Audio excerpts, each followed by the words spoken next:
కాంగ్రెస్ ప్రభుత్వ పనితీరుపై మండిపడ్డారు మాజీ మంత్రి హరీష్ రావు. రేవంత్ సర్కారు మాటలు కోటలు దాటుతున్నాయని, కానీ ఆచరణ గడప దాటడం లేదని విమర్శలు గుప్పించారు. ఈ మేరకు ఆయన ఎక్స్ వేదికగా ఆసక్తికర ట్వీట్ చేశారు. కాంగ్రెస్ ప్రభుత్వం ఉద్యోగులకు 1వ తేదీనే జీతాలు ఇస్తున్నామని ప్రచారం చేసుకుంటుందని, కానీ వాస్తవం మాత్రం అందుకు పూర్తి విరుద్ధంగా ఉందన్నారు.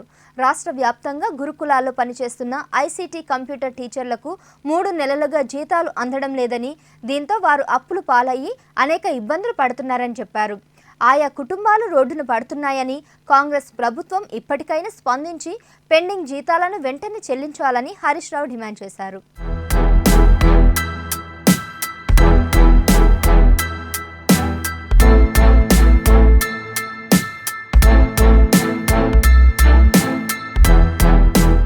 తెలంగాణ గురుకులాల పట్ల కాంగ్రెస్ నిర్లక్ష్యంగా వ్యవహరిస్తుందంటూ అందుకు సంబంధించిన ఫోటోలను పోస్ట్ చేశారు హరీష్ రావు.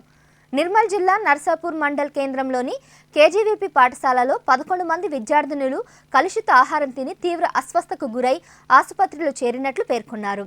అంతకుముందు భువనగిరి గురుకుల హాస్టల్లో సైతం కలుషిత ఆహారం తిని చనిపోయిన ఓ విద్యార్థి మృతి చెందాడన్నారు. బీఆర్ఎస్ పాలనలో దేశానికి ఆదర్శంగా నిలిచిన తెలంగాణ గురుకులాల పట్ల కాంగ్రెస్ నిర్లక్ష్య వైఖరికి ఈ ఉదంతాలు అద్దం పడుతున్నాయని మండిపడ్డారు. ప్రభుత్వం వెంటనే బాధిత విద్యార్థులకు మెరుగైన చికిత్స అందించాలని, ఇలాంటి ఘటనలు పునరావృతం కాకుండా చర్యలు తీసుకోవాలని కాంగ్రెస్ ప్రభుత్వానికి హరీష్ రావు సూచించారు.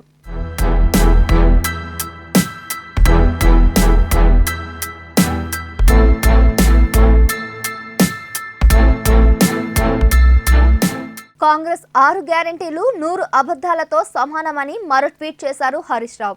అబద్ధాల్లో సీఎం రేవంత్ రెడ్డితో డిప్యూటీ సీఎం బట్టి విక్రమార్క పోటీ పడుతున్నారని విమర్శించారు. నిరుద్యోగ వృత్తిపై కాంగ్రెస్ పార్టీ ఎలాంటి హామీ ఇవ్వలేదని నిండు అసెంబ్లీలో ప్రకటించి అబాసుపాలైన బట్టి తాజాగా రుణమాఫీపై కూడా నాలుక మడతబెట్టారన్నారు. 100 రోజుల్లో రుణమాఫీ చేస్తామని హామీ ఇవ్వలేదని బట్టి చెప్పడం 70 లక్షల మంది రైతులను ఘోరంగా వంచడమేనన్నారు.